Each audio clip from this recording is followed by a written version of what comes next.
Assalamualaikum warahmatullahi wabarakatuh.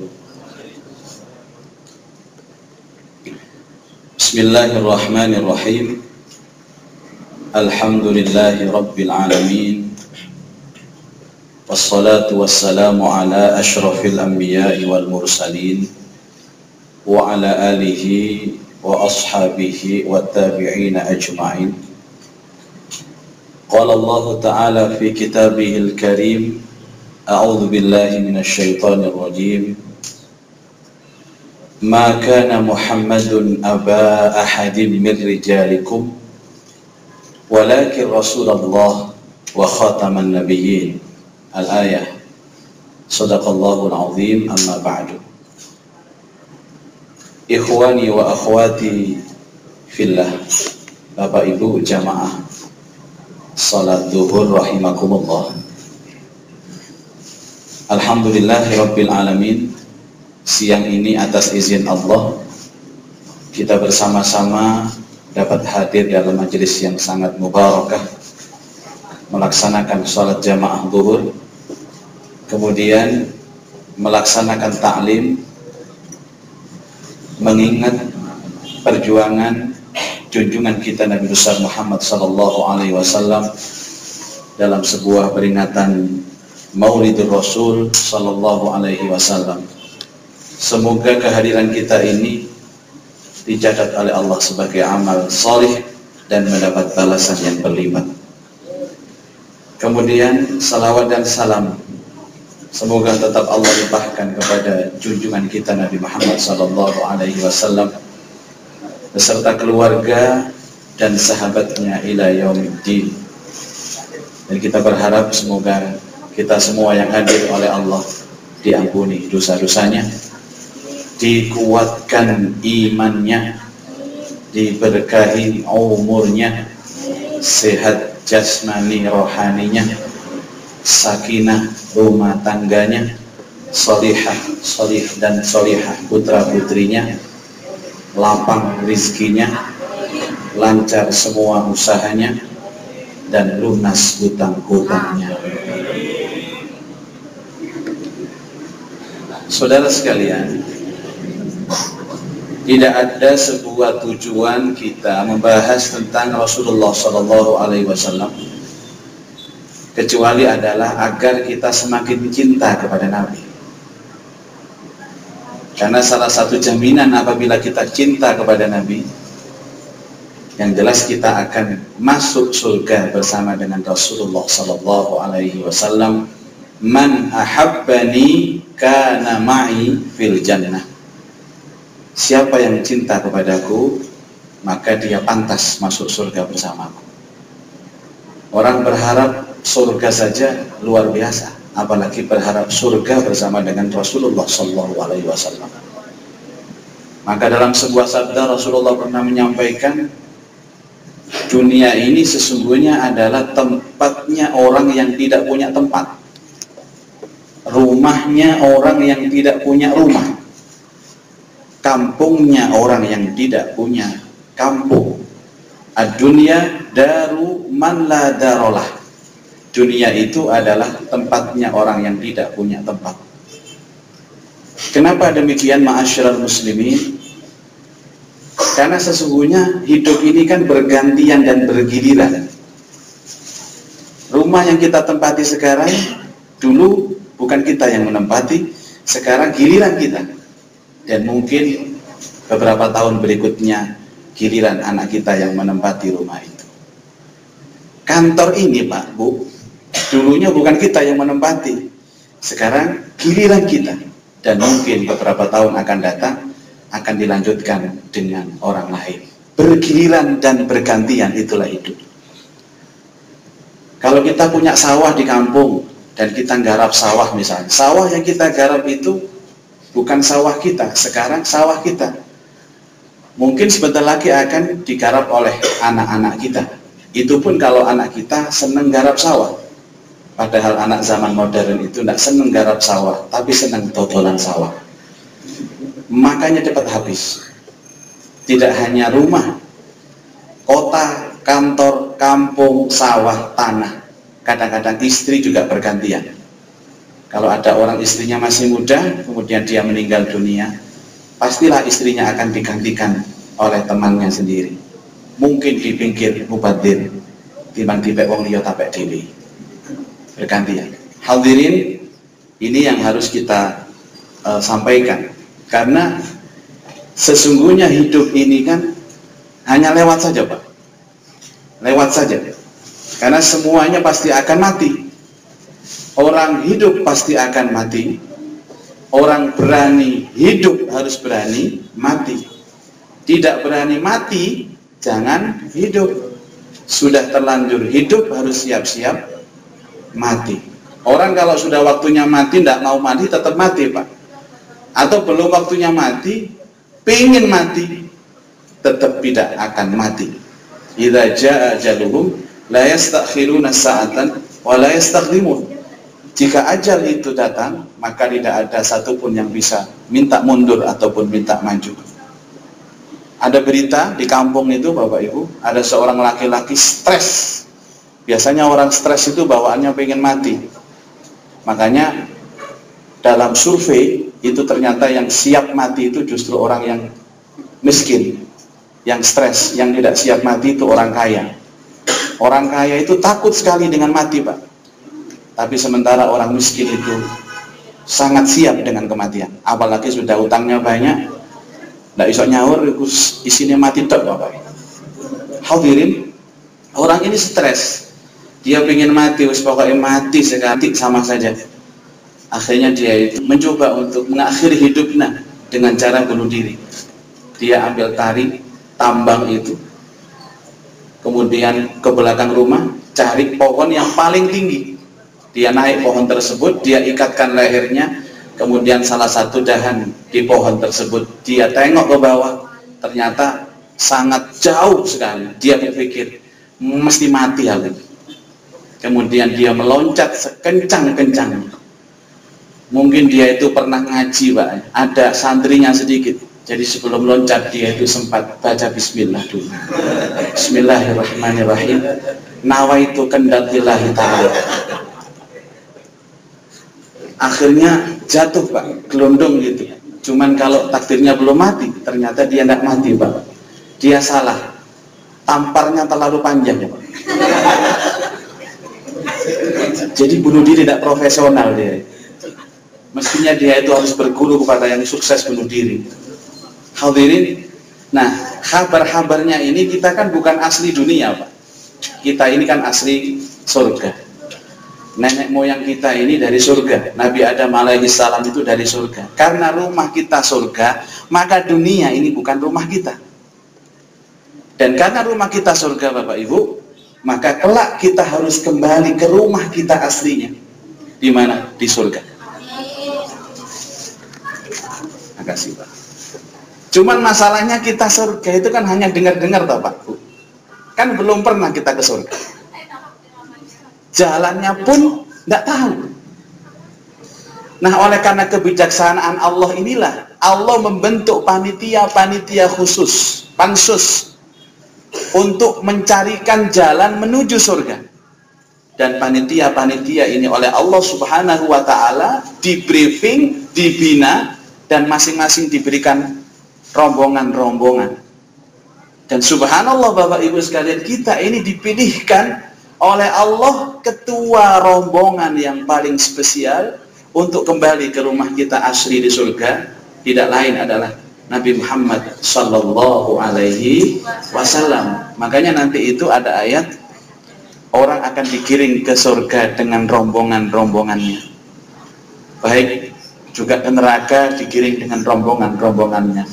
Setiap rombongan ini akan dipimpin oleh orang yang terbaik. Dan pemimpin itu adalah baginda Rasulullah Sallallahu Alaihi Wasallam. Dan kalau kita sekarang ingin menjadi rombongan Nabi Muhammad, syaratnya cuma satu, Bapak Ibu, cinta.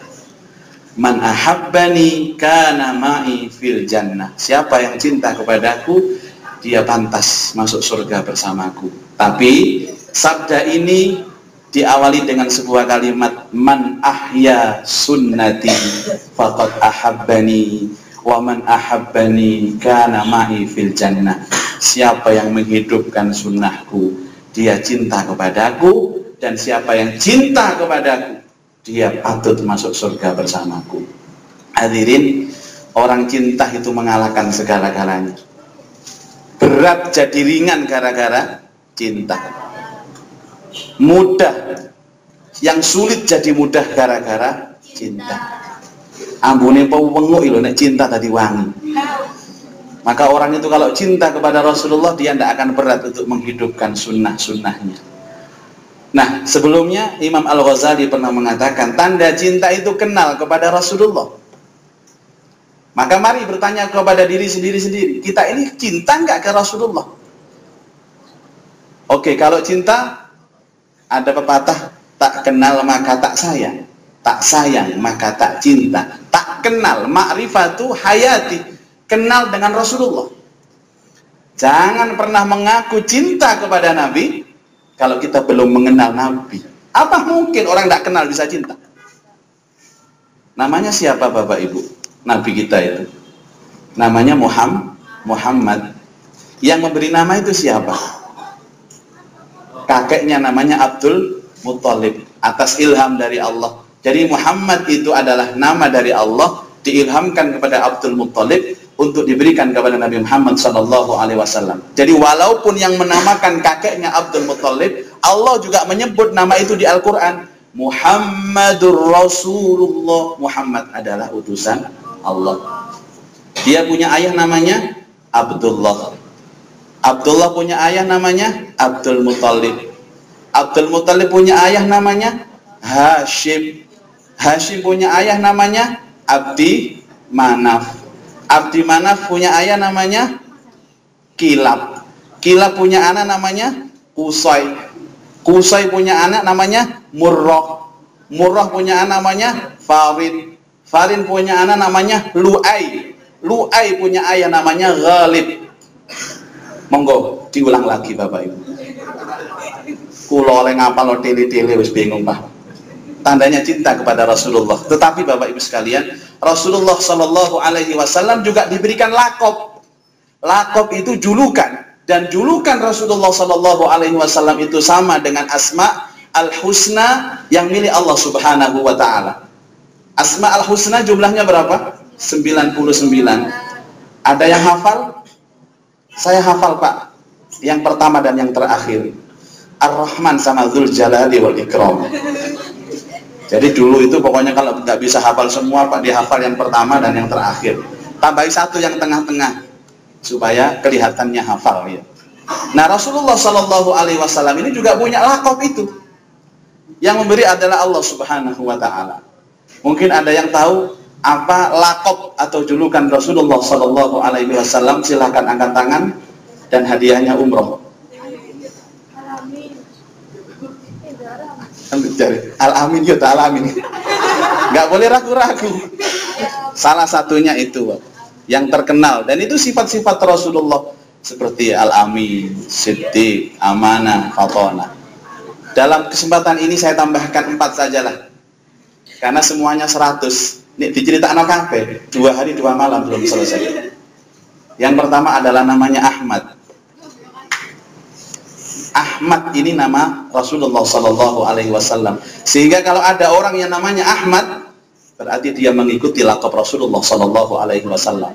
Maka nama saya aslinya Muzaki, ditambahkan Ahmad Muzaki. Dulu Presiden Soeharto itu haji namanya Soeharto, pulang dari haji tambahkan Muhammad Soeharto. Ahmad berarti Muhammad. Ahmad, Muhammad itu dari akar bahasa yang sama, artinya terpuji. Jadi Ahmad itu terpuji. Kebetulan nama saya Ahmad dan Muzaki. Ahmad itu terpuji, Muzaki itu orang yang senang berzakat. Berarti yang namanya Muzaki itu pasti loman orang. Kalau Muzaki kok medit, gantiin jenenge. Kemudian Muzaki itu juga dinamakan orang yang bersih. Makanya kalau namanya Muzaki mesti wajahnya bersih dan berseri-seri. Kalau namanya Muzaki kok kumus-kumus, tolong bancaan nomor. Hadirin, muzaki itu punya kebalikan. Kalau muzaki itu orang yang senang berzakat, orang yang senang bersedekah. Itu kebalikannya mustahik, orang yang menerima zakat atau orang yang menerima sedekah. Jadi mohon maaf kalau Anda yang ingin punya anak dan laki-laki anak Anda, namakan dengan muzaki. Insya Allah suka berzakat. Jangan mustahik, saya jamin jalu anak-anak. Para jamaah sekalian, kemudian yang kedua adalah Toha. Toha ini adalah nama lakop dari Rasulullah Sallallahu Alaihi Wasallam. Kemudian Yasin. Yasin ini nama Rasulullah. Ada lagi yang disebut dengan Mustafa. Mustafa. Jadi paling tidak kita punya Ahmad, Toha, Yasin, dan Mustafa. Nanti selebihnya PR, insya Allah tahun depan ketemu lagi. Bapak Ibu sekalian, yang kedua menghidupkan sunnah Rasulullah Sallallahu Alaihi Wasallam. Kalau kita berbicara sunnah, tidak habis Bapak Ibu. Karena sunnah itu adalah sesuatu kebiasaan Rasulullah. Sunnah itu maknanya kebiasaan. Jadi tidak tebang pilih. Tidur, makan, mandi, kemudian bisnis, semua kebiasaan. Otomatis sunnah Rasulullah itu berarti hidupnya Rasulullah. Karena sunnah ini adalah kebiasaan Nabi. Cuman ada memang ulama yang membedakan antara sunnah dan hadis. Ya. Ada orang mengatakan, iki sunnah Nabi. Ada yang mengatakan, ini hadis Nabi. Bedanya apa Bapak Ibu sekalian? Imam Ahmad bin Hanbal pernah membedakan dua makna ini. Kalau beliau mengatakan, kalau sunnah itu kebiasaan Rasulullah Sallallahu Alaihi Wasallam sebelum menerima wahyu, sebelum kenabian. Jadi di bawah umur 40 tahun itu disebut sunnah. Maka ada hadis an-nikahu sunnati, nikah itu sunnah. Nabi nikah usia berapa? 25. Berarti kalau orang itu menikah usia 25, berarti dia menjalankan sunnah Rasulullah Sallallahu Alaihi Wasallam. Nih adik nikahnya telat, kata kayak sunnah namanya. Tapi kalau di atas 40 tahun disebut hadis. Tetapi ada ulama yang mengatakan bahwa antara sunnah dan hadis itu tidak bisa dibedakan. Artinya kebiasaan Nabi Muhammad Sallallahu Alaihi Wasallam. Bayangkan kalau kita berbicara tentang kebiasaan Rasulullah Sallallahu Alaihi Wasallam. Bapak Ibu maaf. Rasulullah Sallallahu Alaihi Wasallam secara ittifaq ulama mengatakan bahwa yang disebut dengan sunnah itu tidak mutlak dalam fisiknya Nabi. Walaupun Nabi itu punya fisik yang sempurna, tapi bukan fisik itu yang wajib kita ikuti.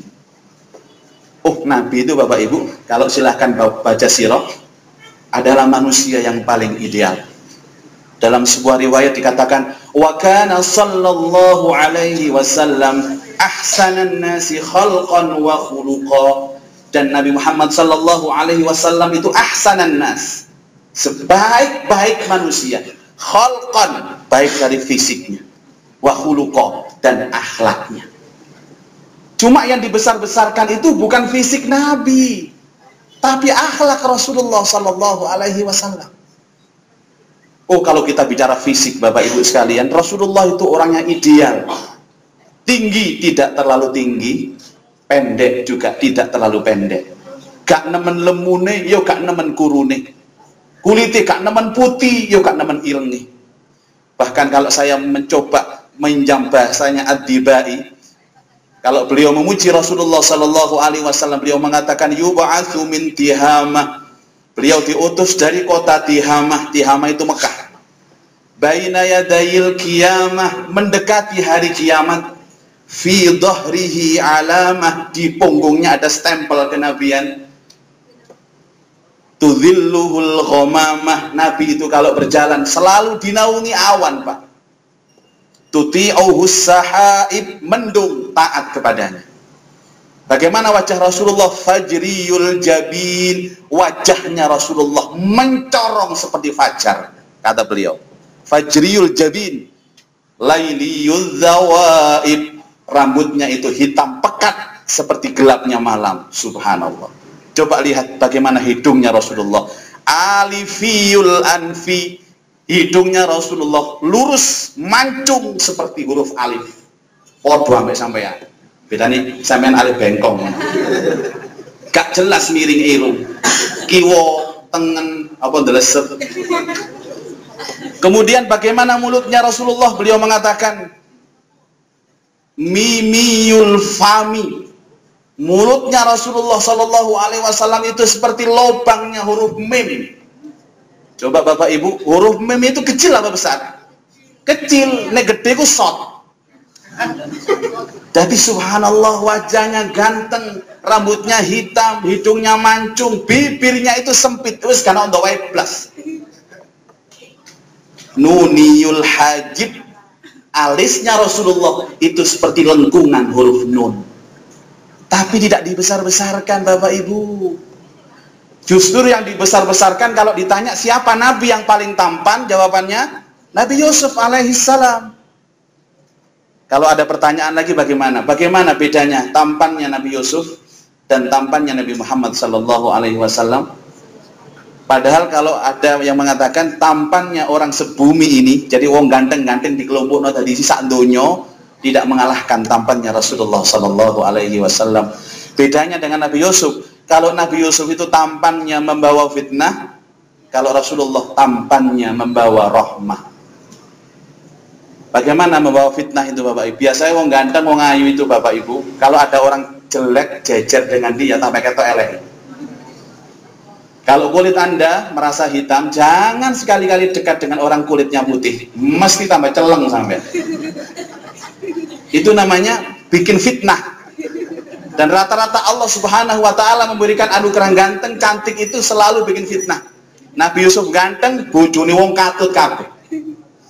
Istri-istri para perdana menteri Mesir waktu itu dikasih belati, dikasih roti, kemudian Yusuf disuruh keluar dari peraduannya, dari kamarnya.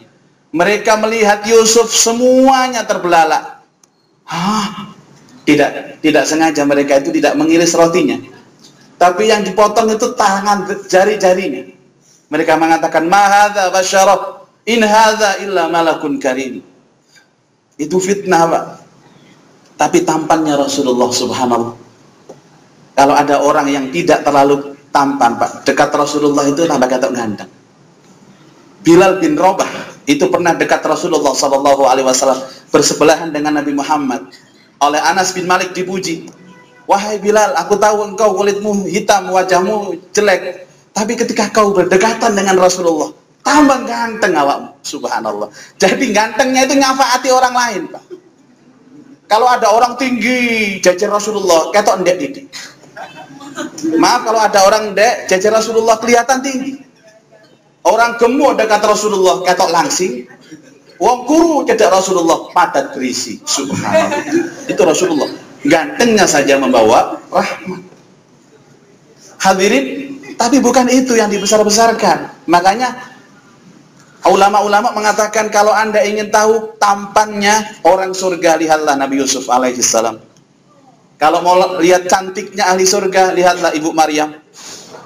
Kalau mau tahu kayanya orang surga, lihatlah Nabi Sulaiman alaihissalam. Kalau mau tahu tingginya orang surga, lihatlah Nabi Adam alaihissalam. Kalau pengen tahu bagaimana umurnya orang surga, lihatlah Nabi Isa alaihissalam. Tahu akhlaknya orang surga, lihat Nabi Muhammad sallallahu alaihi wasallam. Walaupun orang yang paling sempurna secara fisik, tapi yang dibesar-besarkan, yang diunggulkan oleh Allah bukan itu, tapi akhlaknya. Di surga itu umur laki-laki seperti Nabi Isa alaihissalam. Nabi Isa itu 32 tahun, 30 tahun.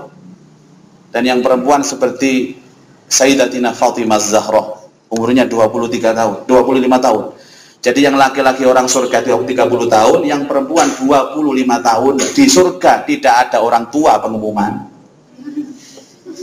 Rasulullah pernah bergurau dengan seorang perempuan tua. Bu, maaf Bu, di surga tidak ada orang kayak ibu begini. Tua-tua tidak ada. Akhirnya dia nangis. Lah berarti saya tidak bisa masuk surga Rasulullah. Bukan Bu. Usia Bu berapa? 71. Nanti satunya dibalik di depan Bu. Jadi 17 tahun. Logikanya bagaimana Pak? Kok nggak ada orang tua di sana? Kalau kita baca Quran, surga itu digambarkan dengan sesuatu untuk bersenang-senang, Pak. Tidak ada orang susah di sana. Orang tua itu, Pak, biasanya kakean pikiran, susah. Dan di sana digambarkan ada air yang mengalir jernih, air mancur, taman-taman yang indah dan hijau. Kalau Bapak Ibu rekreasi ke taman-taman, kemudian air mancur, itu kira-kira diam saja? Kan enggak, pasti kejar-kejaran dengan anaknya atau dengan suaminya. Yang laki mengejar yang perempuan, perempuan yang mengejar yang laki-laki, kejar-kejaran, berlarian karena taman-taman yang indah. Nah, kalau usianya 30 tahun, yang laki-laki, yang perempuan 25 tahun, Bu, cocok, Bu, kejar-kejaran pantas. Lah usia 85 tahun. Coba uber-uberan sampean. Ini gak remek ya. Dilihat orang itu pasti akan tertawa. Kalau ibu bapak mau tahu tingginya orang surga, lihatlah tingginya Nabi Adam. Pernah tahu tinggi Nabi Adam berapa, Pak? Tahu ya? Itu 30 dhira, 30 meter, Bu. Telung pring. Waktu saya cerita kemarin itu sama ibu-ibu protes, Ustaz maaf, saya mau tanya Ustaz. Lah kalau tingginya saja itu 30 meter itu, itunya berapa meter? Maksudnya jempolan. Saya jawab, ibu jangan mikir yang dalam-dalam deh. Itu sudah ada panitianya sendiri. Kalaulah bapaknya itu usia ukuran tingginya 30 tahun, nanti pasti ibunya akan menyesuaikan. Jangan khawatir. Dia khawatir kok bapak modot, dia gak. Itu sudah ada panitianya sendiri. Hadirin, sunnah Rasulullah Sallallahu Alaihi Wasallam bukan fisikal.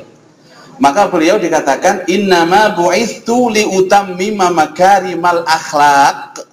Saya diutus untuk menyempurnakan akhlak. Akhlak itu apa sih, Bu, Pak?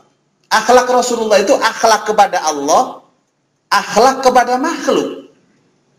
Akhlak kepada Allah, akhlak kepada makhluk. Kita tidak usah bicara yang muluk-muluk masalah sunnah Rasulullah.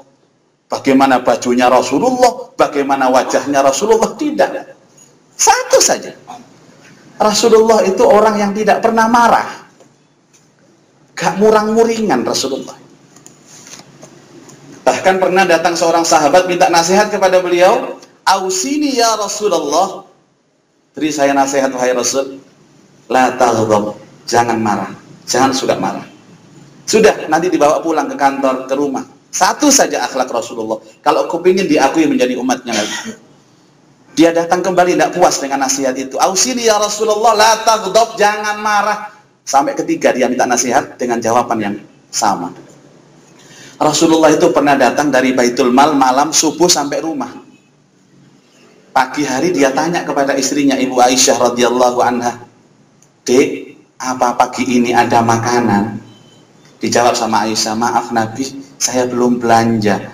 Jadi pagi ini ada makanan." Rasulullah menjawab, "Alhamdulillah, kalau begitu saya puasa." Enak, Pak. Ono wong 10 nang Surabaya koyo ngene aman Surabaya. Kadang ada orang daerah saya sana kerjanya shift 3. Sampai rumah pagi hari takon nang bojo, "Dik, ana badrokan ta?" Jare sing ngatur gak ono, Cak. Bojo apa ra ngono. Lho ngono kepengin dadi umat Nabi. Nabi itu ya Allah, Pak, punya kebiasaan setiap hari itu setiap hari itu memberikan makan seorang buta di pasar. Ini sudah masyhur cerita ini. Tapi perlu kita ungkap kembali bahwa betapa Rasulullah orang yang paling sabar. Tidak hanya memberi makan, itu disuapi sama Rasulullah. Dan cara menyuapi Rasulullah itu halus sekali. Tapi setiap disuapi, orang buta ini mencela Nabi. Dia tidak tahu kalau yang dicela itu adalah yang nyuapi dia. Setiap disuapi dia bilang begini, "Mas, tahu nggak sampean siapa orang yang paling saya benci di kota ini?" "Siapa, Pak?" kata Nabi. "Namanya Muhammad." Loh, Nabi lo tidak marah, hanya tersenyum. Coba nih awak-awakan diulang kok ambek sendok, wong utong dulu. "Pak, siapa yang tahu nggak sampean yang paling saya benci di Surabaya ini?" Siapa Pak? Namanya Mujadi. Teman tak lekno sak sendok-sendok. Itu Rasulullah tidak marah sama sekali. Ya Allah, kok bisa ya? Loh, akhlak inti Rasulullah itu ini Pak. Karena orang yang sabar itu akan menghasilkan keikhlasan. Orang yang sabar itu akan menghasilkan rasa qanaah dan ridho atas kehidupan. Rela. Rela itu asalnya sabar. Padahal Rasulullah pernah mengatakan bahwa kalau kepingin jadi orang kaya yang ridho, wardo bima qasamallahu alaika takun aghnan nas, ridho dengan pemberian Allah kepada kalian, itu pasti akan menjadi orang yang paling kaya. Pada ridho itu pintunya dari sabar. Makanya dengan satu akhlak ini Rasulullah seakan mengajari kita bagaimana mencapai kehidupan yang bahagia. Orang yang paling bahagia itu orang yang bisa menerima keadaan apapun. Bahwa Allah Subhanahu wa ta'ala, kata beliau, menciptakan hidup ini selalu berpasang-pasangan. Dan itu satu paket. Subhanalladzi khalaqal azwaja kullaha, maha suci Allah yang menciptakan apa saja itu berpasang-pasangan. Ada malam, ada siang. Ada langit, ada bumi. Laki, perempuan. Kaya, miskin, sehat, sakit, besar, kecil, tinggi, pendek, cantik, jelek. Kata orang Jawa, ngalor, ngidul, ngetan, ngulon, lola, lolo, longa. Ya, terus nanti. Nggak ada Pak, orang itu sakit, nggak ada sembuhnya. Atau sembuh, nggak ada sakitnya. Kadang-kadang sakit, ya kadang-kadang sembuh. Ibu-ibu selama hidup ini banyak sakitnya apa sembuhnya? Banyak sakitnya atau sehatnya? Sehat. Padahal kalau sudah sakit hanya sehari sakitnya, loro untu, koyo-koyo gak tahu sehat blas, sewambat. Hadirin, itu Rasulullah. Dan Allah menciptakan itu semuanya ada resikonya Bapak Ibu. Tidak ada yang hidup tidak ada resikonya. Saya punya, maaf Bapak-Bapak, punya istri cantik itu ada resikonya. Istri jelek juga ada resiko. Sama-sama. Ada nilai negatif, ada nilai positif, itu dunia. Makanya sudah ada ketentuannya, sudah ridho saja. Biasanya kalau orang istrinya cantik itu sekaratnya agak lama. Sekaratul maut itu lama Pak. Jadi kalau kepingin nanti dimudahkan sekarat maut, cari istri jangan cantik-cantik Pak. Biasa. Sampai sakit keras, istrinya itu nunggoi. Masih cantik, masih muda. Yakin gak bisa mati sampai. Megap. Kata istrinya, Pak, Allah Pak. Karena lihat istrinya masih cantik begitu. Sambil berdoa, ya Allah, jangan mati dulu ya Allah. Istri saya masih cantik ya Allah. Kalau saya mati pasti diambil teman saya ini ya Allah. Sudah lama diincar ya Allah. Tidak ikhlas sampai. Tidak ikhlas. Cantik, tinggi, putih. Kalau ngomong itu halus gitu. Baunya wangi lagi. Tidak ikhlas sampai meninggalkan istri begitu. Coba kalau istrinya nggak terlalu cantik, ya, nggak terlalu cantik itu bahasa halus Pak Bu, bahasa kasarnya jelek. Sudah jelek, cerewet, baunya nggak enak lagi. Kalau yang suaminya sakit keras, ya Allah ikhlas, panggil sekarang juga ya, saya ikhlas. Jadi kalau kepingin ikhlas nanti meninggal dunia, jangan cantik-cantik kalau cari istri. Hadirin, dalam sebuah hadis yang sahih Rasulullah mengatakan al-jannatu bil makarih, hujibatil jannatu bil makarih. Surga itu letaknya di tempat-tempat yang tidak disukai hati. Hati-hati dengan kata-kata ini. Rasulullah bilang surga itu tempatnya di sesuatu yang tidak disukai hati. Jadi kalau kita tidak suka, berat, itu surga. Sholat jamaah ini berat Pak, surga. Waktunya orang tidur nyenyak, kita disuruh bangun, berat tahajud itu, surga.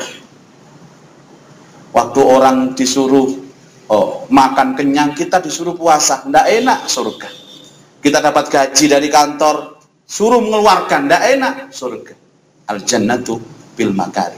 Jadi sih nggak disenengi hati, iku swarga. Katanya Nabi. Kalau kita bisa membangun itu, ridho kita dengan kehidupan ini, Pak. Kalau sudah ridho, berarti kita pantas menjadi umat Nabi Muhammad Sallallahu Alaihi Wasallam.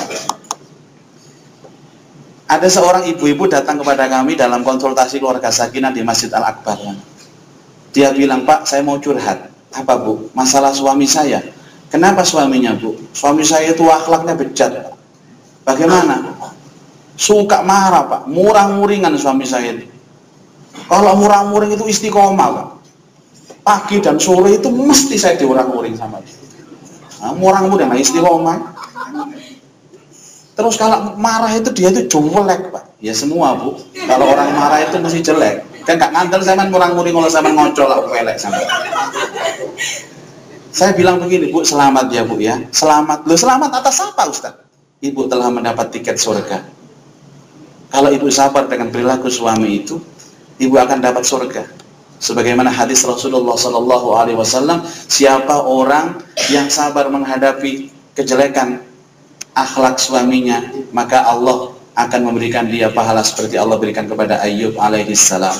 Selamat ya, Bu ya. Masa suami murang-muringan dapat surga? Kandani gak ngandel zamannya. Kalau tidak percaya, saya membuktikan sendiri. Nanti waktu pulang, suaminya marah-marah, coba lihat mulutnya, lah kelihatan surga di situ. Saya maksudnya guyon, Bapak Ibu. Ditemani sampai wong itu. Pulang itu diamalkan. Suaminya marah-marah, dia lihat aja mulutnya. Si lanang tambah murang-muring. Mama, Papa ini marah. Ngapain lihat mulut Papa? Jadi sini lihat, subhanallah Papa. Semakin Papa marah, semakin nampak surga dalam gusi Papa. Tambah murang-muring si lanang.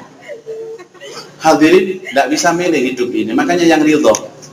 Kalau boleh dalam kesempatan pengajian ini saya berikan ijazah zikir untuk Bapak Ibu supaya lebih tenang hidupnya ya. Mau saya kasih wirid ya, zikir, nanti diamalkan, insya Allah kita akan menjadi orang bahagia. Zikir ini sebenarnya saya dapatkan bukan dari ulama, bukan dari Quran atau hadis, tapi dari seorang penyanyi. Jadi zikirnya itu bukan bahasa Arab, Pak, bahasa Indonesia. Suatu ketika saya nyetel radio dalam mobil saya, ada lagu yang gak enak sekali, dia agak nge-rap begitu lagunya. Gak ada nadanya, gak ada tinggi, gak ada rendah, lempeng aja. Ini lagu gak enak sekali. Judul lagu ini adalah Okelah Kalau Begitu. Okelah kalau begitu, okelah kalau begitu, okelah kalau begitu. Okelah, gak enak di telinga. Tapi setelah saya telusuri, subhanallah, dia kan mengulang-ulang, akhirnya saya tirukan sendiri. Okelah kalau, loh kamu melok-melok bisa. Okelah kalau begitu. Subhanallah Bapak Ibu, ternyata ini zikir betul. Kalau kita bisa berzikir seperti ini dalam kehidupan kita, yakin seperti Rasulullah gak ngamuan, Pak. Utang deres, okelah kalau. Panas kentang-kentang, okelah kalau begitu. Sakit, okelah kalau. Sehat, okelah kalau begitu. Pengajian ono jajane, okelah. Kalau jajane, okelah. Banyak uang, okelah kalau begitu. Banyak utang, okelah kalau. Suaminya baik, hati loman, okelah kalau. Bojone murang-muringan, okelah kalau. Ternyata okelah kalau begitu itu kalau ditranslate ke bahasa Arab maknanya radhitu billah. Aku ridho ya Allah dengan segala keputusan. Ridho ini loh Pak, ajaran prinsip hidupnya Rasulullah Sallallahu Alaihi Wasallam.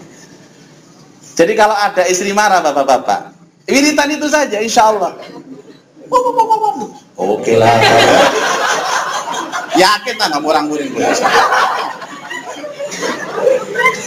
Okelah kalau begitu. Tadi saya itu pagi masih pengajian di SMA Takmiriyah, mepet sekali jam 11:04 baru keluar. Ternyata macet sekali ya. Okelah kalau begitu. Oleh Allah dibuka jalannya, akhirnya pas di sini zuhur. Okelah kalau begitu, subhanallah. Nanti Pak dibaca sehari 1000 kali ya Pak. Okelah kalau begitu. Pengajiannya dawa-dawa.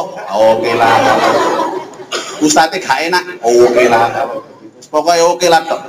Itu Rasulullah sallallahu alaihi wasallam.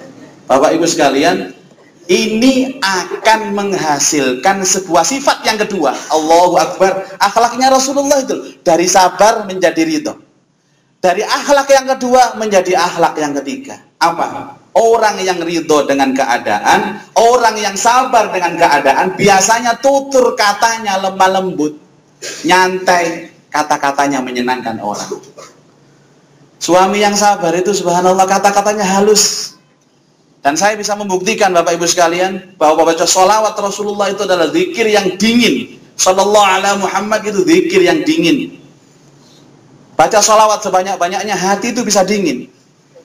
Saya kemarin begini, ada orang laki-laki datang, teman laki-laki datang kepada saya karena istrinya ini Masya Allah Pak, memang luar, kalau ngomong itu nyelekit. Saya bilang, Anda mangkel? Ya mangkel Ustadz.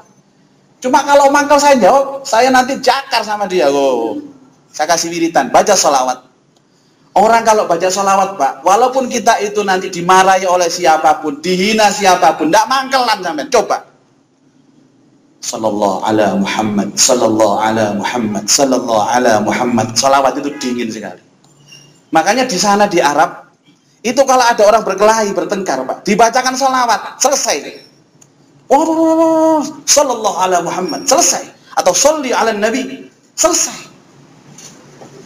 Itu wiritan dingin itu Pak. Jadi orang yang sering baca sholawat itu hatinya gak mangkelan. Saya coba. Sing mangkelan-mangkelan ketara kabeh, mangkelan iki gitu. Saya makan baca sholawat.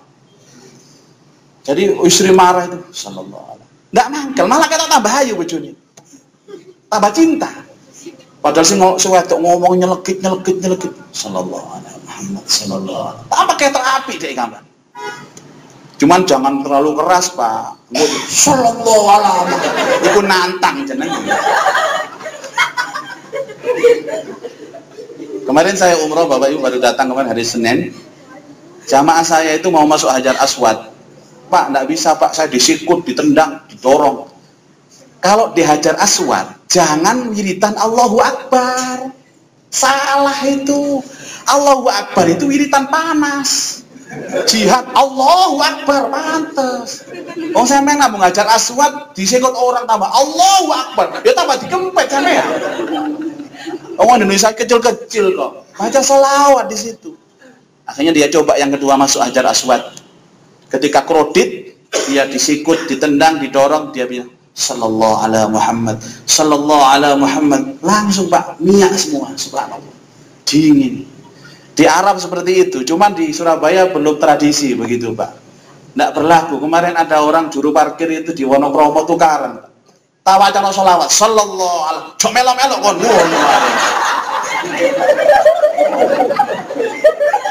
Jadi belum dimulai di sini itu seperti itu. Belum dimulai, Pak.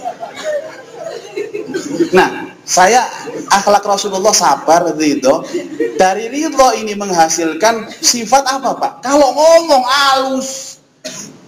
In udhiya ya'fu wa la yu'aqib. Kalau Rasulullah itu dihina, disiksa, ya'fu. Yang menyiksa, yang menghina dimaafkan. Wa la yu'aqib, tidak pernah membalas Rasulullah.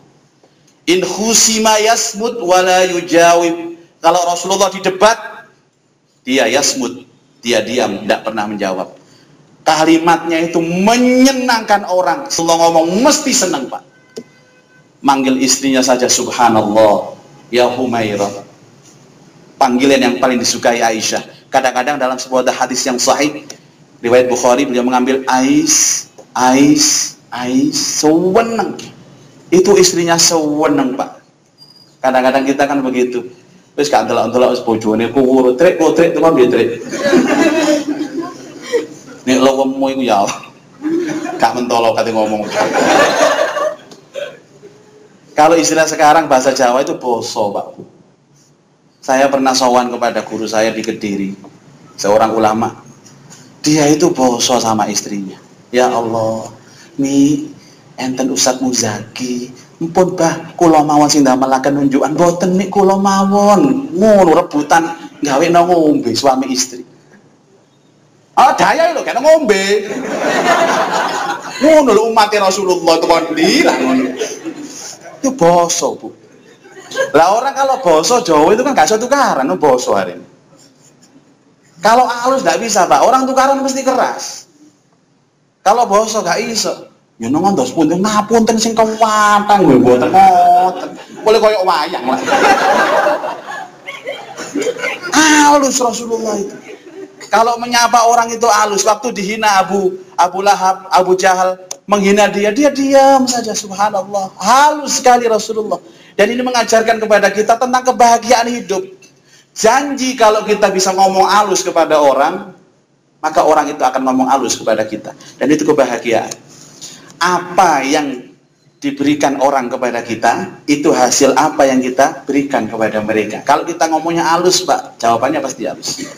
Suami ngomong halus kepada istri, istri pasti jawab halus kepada suami. Mama adalah istri yang baik, istri yang salihah. Mama ini cantik luar dalam.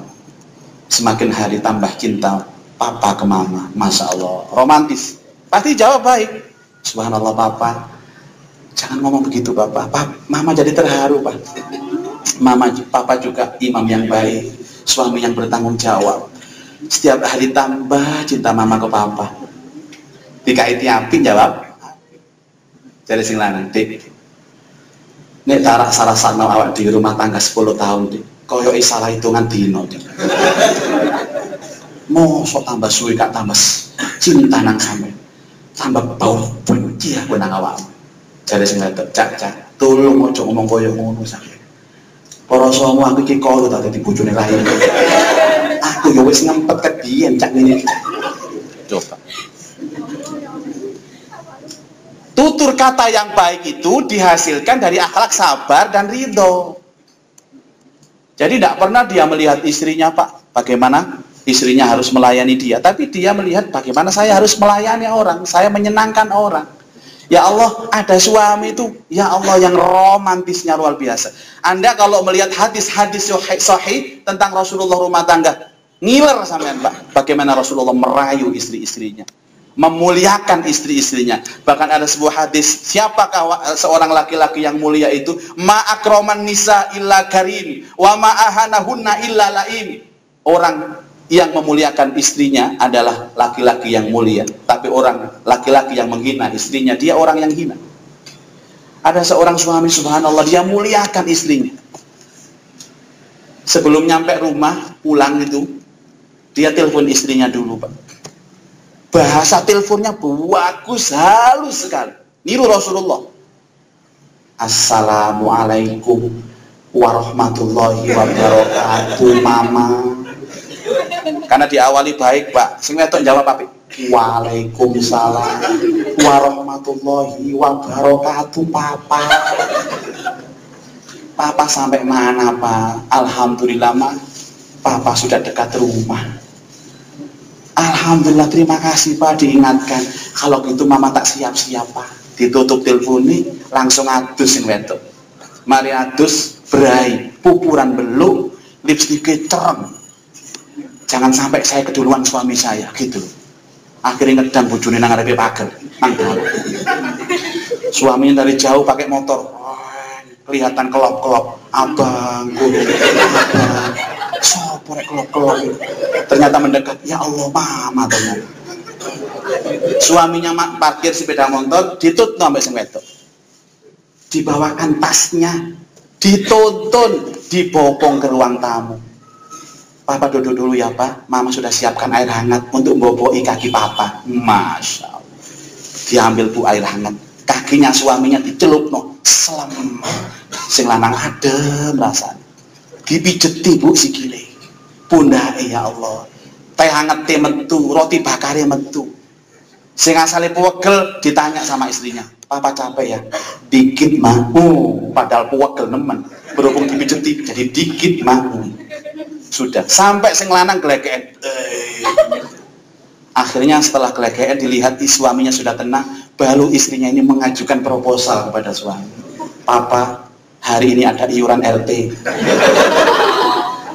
ada iuran masjid, ada arisan, tadi nempur beras, belanja, bayar sekolahnya anak-anak. Jare sing lanang, mah Di dompet papa itu ada ATM dan kartu kredit, ambil semua. Padahal kosong kabeh. Karena hatinya senang, maka semuanya akan baik rumah tangga itu. Kadang suami ini maksudnya baik, ngomongnya baik, tapi istrinya nggak rumongso. Sebelum sampai rumah rek ngabari mama dulu. Assalamualaikum ma. Jawabnya gak enak sih. Waalaikumsalam. Suaranya banter cempreng bisa. Siapa telepon ini? Iki papa. Lapa telepon-teleponan? Pulsa larang ya ngono. Ini suaminya gak enak hati, ya Allah, ini jadi pulang enggak. Iki mulai bedok mak lampir aku. Akhirnya dia balik ke kantor. Subhanallah. Perutnya lapar. Dia cari warung. Ternyata yang jualan subhanallah perempuan. Roto endel bisa. Nek ngulek sambel itu bokongnya melok. Akhirnya SMS kepada istrinya, maaf ya, hari ini papa lembur, hati-hati sama kau. Hati-hati loh, gara-gara cempreng nih kemauan. Seandainya dia pulang pun hatinya tidak enak, bapak ibu sekalian. Hatinya tidak enak karena dijawab dengan jawabannya nggak enak. Sampai di rumahnya ternyata tidak disambut sama istrinya. Tek-tek pagel sampai setengah jam karena saya buka no. Akhirnya setengah jam istrinya keluar, pak, subhanallah, dengan rambut acak-acakan. Gawe kelambi welek daster kelek suwek bisa. Ya Allah, nyedek sing lanang seng ambu brambang. Ndak pakai dituntun, tasnya ndak dibawakan, ndak disediakan air hangat untuk boboki kakinya, teh hangat gak metu, roti bakar gak metu. Akhirnya apa? Pak, waktunya bayar sekolah. Pak, arisan. Cari sing lanang bayaran dhewe. Hadirin, ini loh akhlak prinsip Rasulullah yang membuahkan kebahagiaan hidup dunia dan akhirat. Mengikuti Rasulullah pasti akan selamat. Mengikuti Rasulullah pasti akan bahagia. Dari mana harus kita ikuti Rasulullah? Kita mengikuti akhlak. Karena dalam jiwa Rasulullah dan pribadinya mengandung uswah hasanah atau suri tauladan yang baik. Laqad kana lakum fi Rasulillahi uswatun hasanah. Semoga beberapa menit kita bertemu memberikan inspirasi kepada kita semua untuk semakin belajar tentang kehidupan Nabi Muhammad, mengikuti akhlaknya walaupun tidak sesempurna Rasulullah, dengan sebuah harapan kita menjadi umat Rasulullah, masuk surga bersama Rasulullah, dan yang lebih penting kita akan mendapatkan kehidupan bahagia dunia dan akhirat. أقول قولي هذا وأستغفر الله العظيم الجليل لي ولكم ولوالدي ولسائر المسلمين من كل ذنب فاستغفروه إنه كان غفارا سبحانك اللهم وبحمدك أشهد أن لا إله إلا أنت أستغفرك وأتوب إليك والعفو منكم والسلام عليكم ورحمة الله وبركاته.